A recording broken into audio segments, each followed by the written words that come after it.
국회의원 추석 떡값, 국민만 바보 된다. 추석을 앞두고 국회의원들에게 1인당 425만원의 명절 휴가비가 지급됐습니다. 설과 추석을 합쳐 850만원입니다. 이미 국회의원 세비는 연 1억 5,700만원에 달합니다. 여기에 각종 입법활동비와 정책개발비, 유류비, 차량 유지비, 항공철도 무료 이용 혜택까지 꼬박꼬박 챙겨가면서도 또다시 국민 세금으로 떡값을 받아간 것입니다.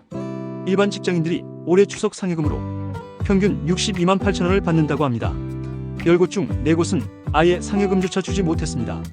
국민은 이런 상황 속에서 허리띠를 졸라매고 추석 밥상을 어떻게 마련할지 걱정하는데 국회의원들은 국민 눈치조차 보지 않고 7배짜리 떡값을 챙기고 있습니다. 과연 이 나라의 국회가 국민을 대표한다고 말할 수 있겠습니까? 국회의원들이 민생을 외친 것은 하루 이틀이 아닙니다. 하지만 그 외침은 언제나 구호에 그칠 뿐입니다. 여야는 매일같이 민생을 말하면서도 실제로는 국민 삶과는 동떨어진 정치 공방과 정쟁에만 몰두하고 있습니다. 윤석열 전 대통령을 앞세운 친윤 세력은 여전히 윤어게인을 외치며 권력 회귀만을 꿈꾸고 있고, 민주당은 거대 의석을 앞세워 입법 독재에 몰두합니다. 국민을 위한 혁신은 실종됐고 의회는 그저 정파적 싸움터로 전락했습니다. 국회 법사위에서는 막말과 욕설이 난무하고, 국정감사는 국민 앞에 정책을 점검하는 자리가 아니라 언론 플레이와 정치쇼의 무대가 되어버렸습니다. 이런 국회의원들이 과연 425만원이라는 거액의 명절 보너스를 받을 자격이 있습니까? 답은 명확합니다. 자격이 없습니다. 국회의원은 특권 덩어리입니다. 무려 186가지의 특권을 보유하고 있습니다. 형사처벌을 피해가는 면책특권, 체포영장을 막는 불체포특권, 자신들의 세비를 스스로 정할 권리까지 있습니다. 보좌진만 9명이고 의원실 운영비로만 1년에 7억이 넘는 세금이 투입됩니다. 근무 시간에 가상화폐를 거래해도, 차명 주식 거래를 해도, 심지어 막말로 국민을 모욕해도 세비는 꼬박꼬박 들어옵니다. 국회의원에게는 무노동 무임금이라는 말은 적용되지 않습니다. 모든 직장인이 일하지 않으면 임금을 받을 수 없지만 국회는 달력만 넘기면 세비와 수당이 통장에 찍힙니다. 심지어 이번 추석 휴가비도 김미애 의원이 공개하지 않았다면 국민은 알지 못했을 것입니다. 국회는 스스로의 특권을 철저히 숨기고 국민이 문제를 제기하면 관행이라는 이름으로 정당화합니다. 그러나 국민 눈높이에서 보면 그것은 특권이자 탐욕일 뿐입니다. 지금 대한민국 국민의 삶은 녹록지 않습니다. 고물가, 고금리, 고환율의 삼중고 속에서 추석 상여금은커녕 명절 선물 하나 제대로 준비하지 못하는 가정이 많습니다. 자영업자들은 빚더미 위에 앉아있고 청년들은 취업을 위해 아르바이트를 전전하며 겨우 명절 차비를 모읍니다.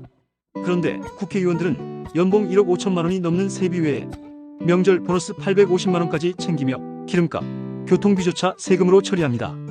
국민은 팍팍한 살림에 추석을 쇠는데 국회의원은 세비, 수당, 특권으로 배를 채웁니다. 이 대비가 주는 허탈감은 이루 말할 수 없습니다. 민생을 살피겠다던 그 입술은 결국 거짓말이었습니다. 여야가 싸울 때는 달라도 떡값 챙길 때만은 하나가 되는 국회의 모습에서 국민은 분노와 냉소만 느낍니다. 대한민국 국회는 세계 최저 수준의 의정 효율성을 보여주면서도 OECD 상위권의 보수를 챙깁니다. 말 그대로 일은 안 하고 돈은 제일 많이 받는 집단이 국회입니다. 그러면서도 의원 수를 줄이자는 개혁에는 결사적으로 반대합니다. 왜냐? 국회의원 수가 곧 권력이고 특권이기 때문입니다. 그러나 이제는 국민이 나서야 할 때입니다. 국회의원 수를 과감히 줄여야 합니다. 300명의 의원이 필요합니까? 아닙니다. 오히려 과잉 대표제입니다. 실제로 국민을 위해 일하는 의원이 몇이나 됩니까? 150명으로 줄여도 충분합니다. 의원 수를 줄이면 세금 낭비를 막고 책임 있는 의원들이 치열하게 일하도록 만들 수 있습니다. 의원 수 축소는 국회의 특권을 견제하는 첫걸음입니다. 이번 추석 휴가비 논란은 단순히 돈의 문제가 아닙니다. 국민과 국회의 신뢰 문제입니다.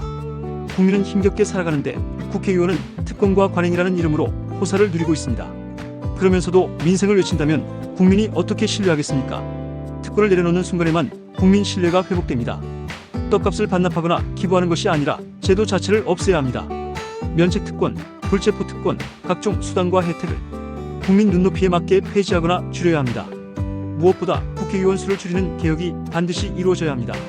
민생은 고통 속에 있는데 국회의원은 특권과 호사 속에 있습니다. 추석 밥상머리에서 국민은 한숨 쉬고 국회의원은 떡값으로 호주머니를 채우는 현실, 더 이상 두고 볼 수 없습니다. 국민은 더 이상 바보가 아닙니다. 국회의원의 특권을 견제하고 수를 줄이고 진정한 책임 정치를 요구할 때입니다. 그것이 대한민국 정치 개혁의 출발점입니다. 국민이 나서야 국회가 바뀝니다.